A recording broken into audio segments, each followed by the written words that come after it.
Hi, I've done a lot of stories for Rabbit Box, and if you've seen them before or heard them before, I've talked about my mother, and often it makes me get kind of choked up.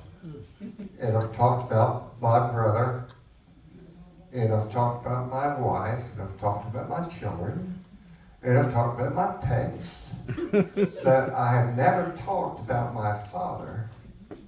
And I think after you hear this story, you'll understand why. In my mind, I call him James the Ass.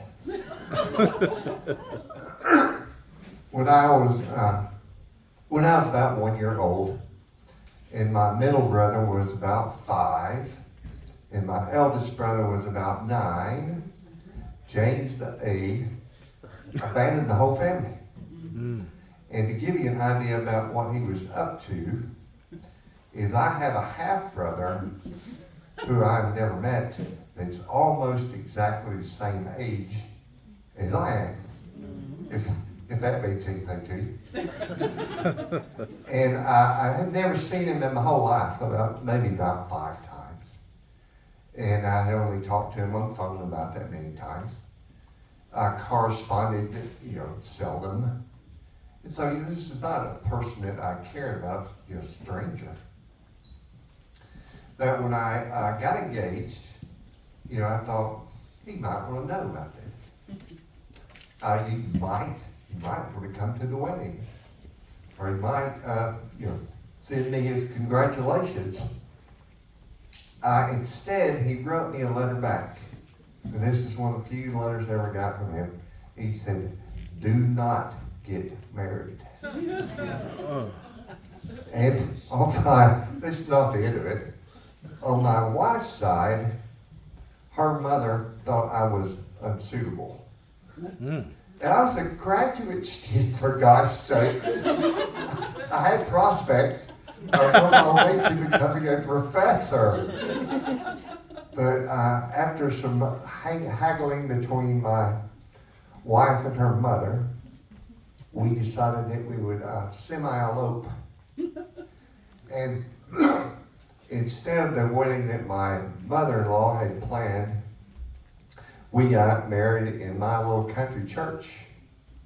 And with the help of my mom and some of her church friends, we put this wedding together in like a week. And we got married on New Year's Eve, which was that's a good date to get married because you can always remember it. And even if you forget, you can pretend like you're celebrating.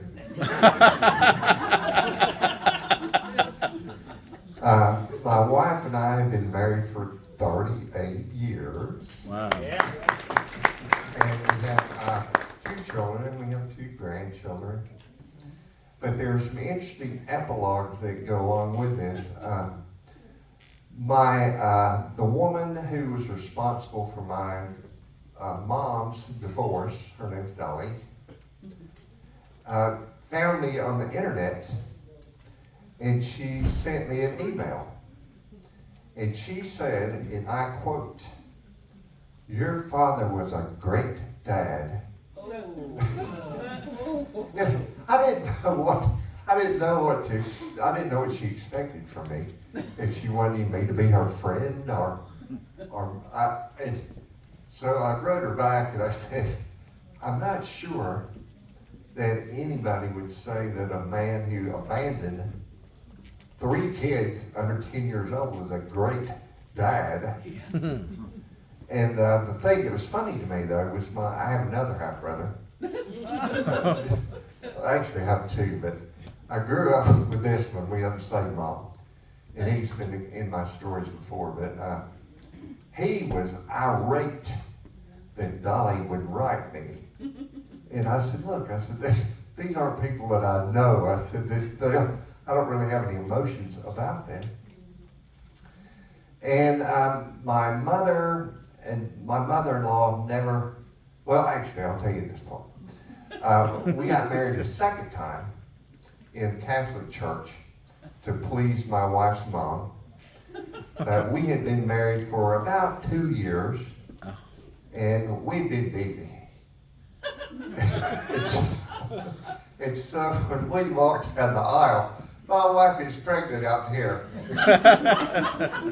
And so that gave the congregation a good bit to talk about, I think, after the service was over. My mother-in-law never did apologize to me, which I didn't care about. She never did apologize to my wife, which irked me some. But she did remark to somebody else. Her mother had 6 children. And she remarked to this other person, she said, out of all of my children, 4 of them are divorced. 1 turned out to be gay.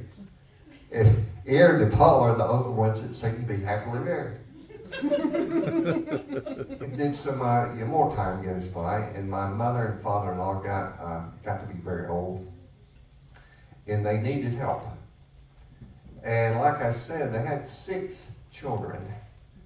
None of the other 5 were interested in the parents coming to live with them.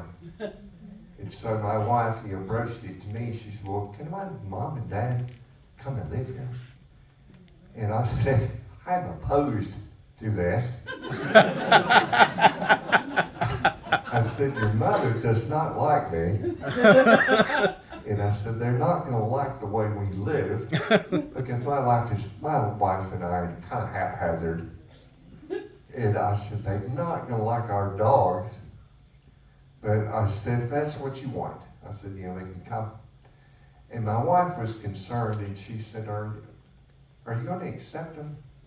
And I said, well, listen, I said, I'm not going to be mean. I'm not going to be mean to old people that need some help. And so they came to live with us for about 2 years. They did not like the dogs.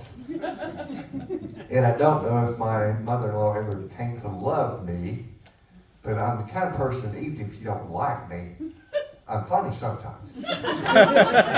So, I made her laugh. And they lived with us until they passed away. And I guess my advice to you would be, you should listen to advice from people, but you don't have to take it.